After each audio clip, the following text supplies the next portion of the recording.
Why did they kill themselves? Does that even matter? Spoilers ahead. I'd say this film is enigmatic. I'd also say this film shows us how people, men, can view women as a cryptic being, a puzzle to be solved, yet not have any real desire in reflecting on their emotions. The boys ask the question, why did they do it? While the girls were probably wondering, why does that matter to you? Women are seen, a lot of the time, by men as some sort of Rubik's Cube, an enigma that won't be ever comprehended by the male brain. When in reality, women are just, guess what, just people. And I think that's what this movie is really effective at. It shows the male gaze through the female gaze, since it's directed by a woman. Is the movie a little bit pretentious? Totally. But all good cinema has a bit of pretentiousness sprinkled on top of it. The fact that the girls reply by sending codes and cryptic messages fuels this idea that they are simply part of a puzzle for the hormone-ridden minds of teenage boys. But aside from the very interesting aspect of the male gaze, we also get a look at how women are seen and treated by their family. They're held to a higher standard, and that leads to a subsequent explosion. Everyone tries to explain the world to these girls, but nobody tried to listen. Like Cecilia said to the doctor, you've obviously never been a 13-year-old girl. There's a lot more to the human experience than just the sum of all of the things that are happening around us. Every individual has their own way to interpret and incorporate what's going on in the world, in their lives. Boys aren't the only thing in a teenager's girl mind.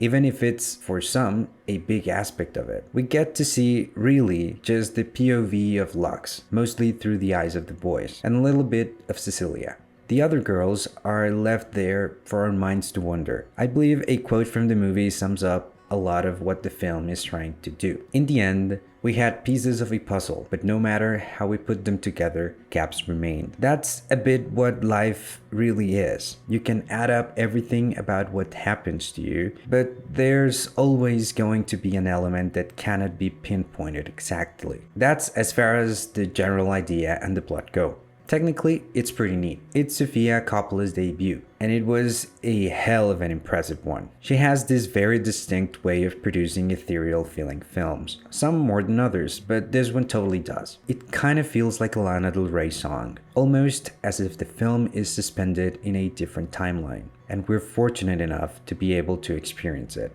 There are some stunning shots, and even if the story is kind of a mystery, it portrays what it wants in an effective way. The whole high school relationship thing and the familial atmosphere were spot on. The performances were stellar, and mind you, this was a pretty young cast. It's hard to get this much quality from a less experienced set of actors, but they were great. Kirsten is clearly the highlight of the film, perfectly showing this change from naive innocence to rebellious, fed-up teenager. In the end, the virgin suicides touches on repression, mental illness, and the male gaze through the female gaze. It's a very, very interesting film.